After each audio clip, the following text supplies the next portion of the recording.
Hi guys, it's me, Sarah, the food director at Martha Stewart. And today I thought I'd show you guys how to make grilled cheese, because obviously you don't know how to make grilled cheese. Just kidding, you do. But I did post a very controversial grilled cheese post the other day about how to cut a grilled cheese, and I will share the results with you now. We like to use butter in this house on our bread, so we butter both pieces of the bread with soft butter. Make sure to get nice coverage. I am going to use the regular whole wheat bread and my homemade bread for two different kinds of grilled cheese. Let's say like the adult version and the kid version. I mean, they're both really good. My kids will do like both breads, but the soft texture of the sandwich bread is pretty classic here. I mean, I know most people eat it with white bread probably, but we don't have white sandwich bread in this. Well, actually, the bread that I made is white sandwich bread, but fancy because it's sourdough and I made it myself. So butter your bread, turn them over. This is American cheese, which is great for melting. And then some cheddar cheese that I'm gonna grate. This is extra sharp cheddar. That's the flavor that I like, and I find that you don't need to use that much. It does not melt as well as the American cheese, because American cheese has extra special melting powers, but I like to do a combination, and I sprinkle just a little bit of the grated cheese over the American cheese, and a little bit more on the one that has less American, which is the grown-up-y version.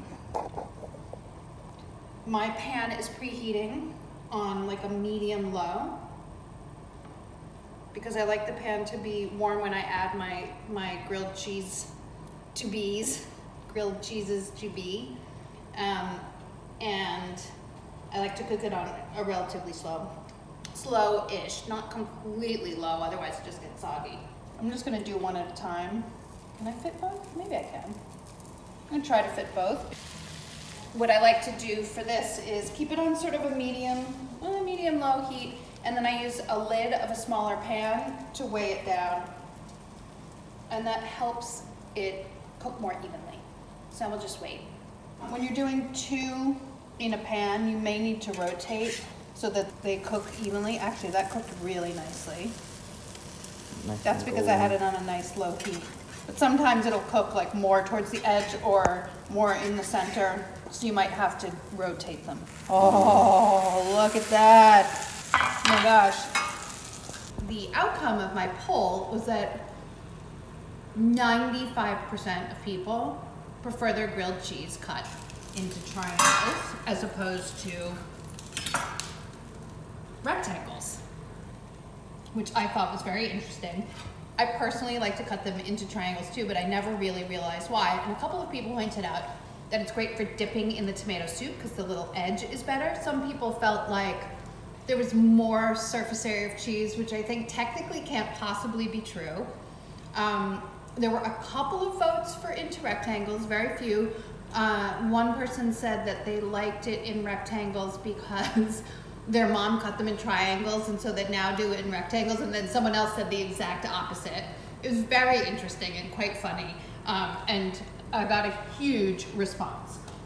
So for all of you out there who voted triangle, I'm going triangle. And this one I'm gonna cut into a triangle, and actually maybe into 4, just because. Oh, what about this guy? This guy probably could use a little bit more time, but taking it anyway. This guy is too big to cut into triangles that way, so I'm gonna do this. And then this.